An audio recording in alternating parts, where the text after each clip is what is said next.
Belle activité au champ des Fadas aujourd'hui. La dernière butte est en construction actuellement. Ici on a les semis qui sont en train de sortir. Ici aussi. Là c'était de la fève. À côté on avait petit pois qui sort également, qui ont été mixés avec des épinards. Là également de la mâche, du petit pois, de la carotte. Ici des fèves, carottes, petits pois. Et à côté, vas-y, n'hésite pas à passer. Et à côté, nous avons de l'oignon, des salades, des carottes, des semis au fond, de carottes, de salades, d'épinards et toujours des oignons et des carottes. Ici, on est en train de préparer la dernière butte à aromatiques. Il y aura 3 buttes aromatiques qui seront faites ici. Les 2 premières sont réalisées et donc on est passé au niveau supérieur maintenant parce qu'en plus on tamise la terre. Ça devient très sérieux les buttes. Ensuite, on continue. Petit tour d'horizon. Ici, nous avons une courgette, un plant de courgette qui est sorti. Il était dans la serre et la courgette continue à donner. Le plant de courgette qui est sorti spontanément continue à donner des courgettes. On est mi-novembre, même le 20 novembre plus exactement. On a également mis des semis, des choses qui poussent, il y en a d'autres qui ne sortent pas vraiment. Voilà, on a également changé un peu les choses au niveau des pieds pour éviter la prolifération des herbes. On a mis au pied des arbres des pierres, puisqu'on a suffisamment de pierres récupérées des différentes buttes. Ici, on a également la console qui a été réimplantée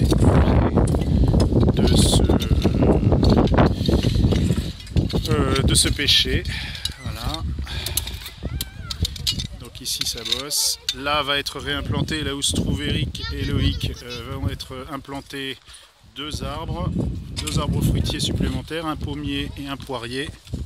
Ils sont en train de mesurer où ils vont les installer précisément et ils vont préparer les trous de plantation. Donc on va voir ici le poirier, qui est un assez beau poirier, voilà, qui a été acheté ce week-end. Voilà, ici on a le poirier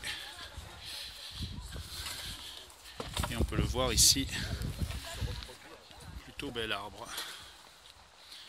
Voilà. Ici, toujours les plantations. Le maïs qui est en train de sécher et qui nous fera quelques graines cette année, du maïs noir. Donc quelques graines, on va le laisser bien sécher tranquillement. Quelques-uns sont arrivés à maturité, pas tous. Mais on aura quand même quelques plants. Il est vrai qu'on l'a planté vraiment très tard. C'est-à-dire au mois d'août, voire même fin août, si je me souviens bien, il faudra vérifier les dates. Voilà, quelques salades également repiquées. Ici, toute cette zone-là va servir pour mettre des graminées. C'est donc une zone à graminées qui va être installée ici. On vient juste de les acheter ce week-end. Voilà, donc ça va venir à côté des différents arbustes et arbres qui ont été plantés. Ici,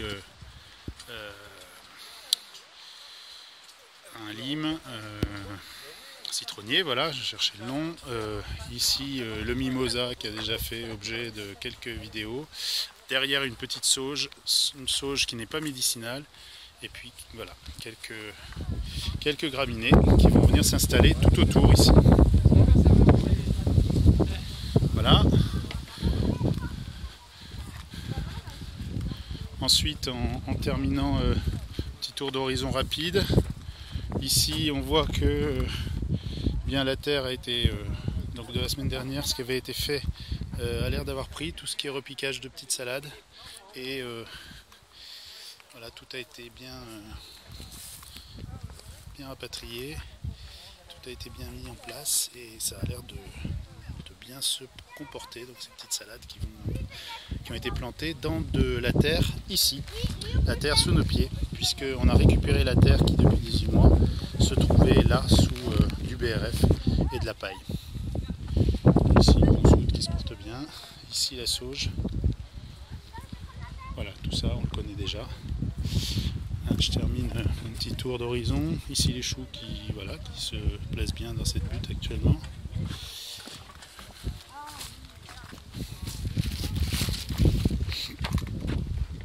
Alors là un arbre qui n'est pas encore planté. Je ne sais pas comment il s'appelle. Ici de la recherche de rouge, donc on a commencé à mettre des arbustes qui vont en automne pouvoir faire un peu de rouge parce qu'on a beaucoup de vert, mais les arbres font relativement peu de feuilles. On a quelques feuillages jaunes, mais très peu finalement quand on regarde tout autour. Et donc l'idée aussi c'est d'augmenter le nombre de couleurs et de teintes différentes dans le jardin. Oula, je dois vous donner un peu le tournis, désolé. Ici encore des choux. C'est quoi? C'est du chou caburon. Là une vigne muscat de Hambourg. Ici un framboisier, un remontant. Donc ça c'est bien. Il faudra encore en acheter d'autres, mais on en a déjà un. Ici une nouvelle vigne, Chasse-la-Rose. Ici un Green Winter Wood. Et là, je ne sais pas, un Callistemon laevis. Callistemon laevis qui fait des petits pompons rouges là, ça va être assez joli aussi. Des marguerites également. Voilà, on essaye de varier un peu les plaisirs et ça, je ne sais pas si on va voir le nom. Non, il n'y a pas l'air d'avoir de nom là-dessus. Bon, je me renseignerai pour savoir ce que c'est. Je le rajouterai en titre. Voilà pour les espaces. Ensuite reste ici Marguerite. Pour l'instant est un peu laissé, non pas à l'abandon, mais voilà, il vit sa belle vie pour l'instant. Il y a encore beaucoup de choses qui poussent. On n'a pas encore exploité toutes les surfaces pour cet hiver. Mais on a encore pas mal de salades à planter, d'épinards. Il y a pas mal de choux déjà. Bon, là vous ne sentez pas, mais en plus ici, visiblement, c'est de la paille qui a été bien utilisée par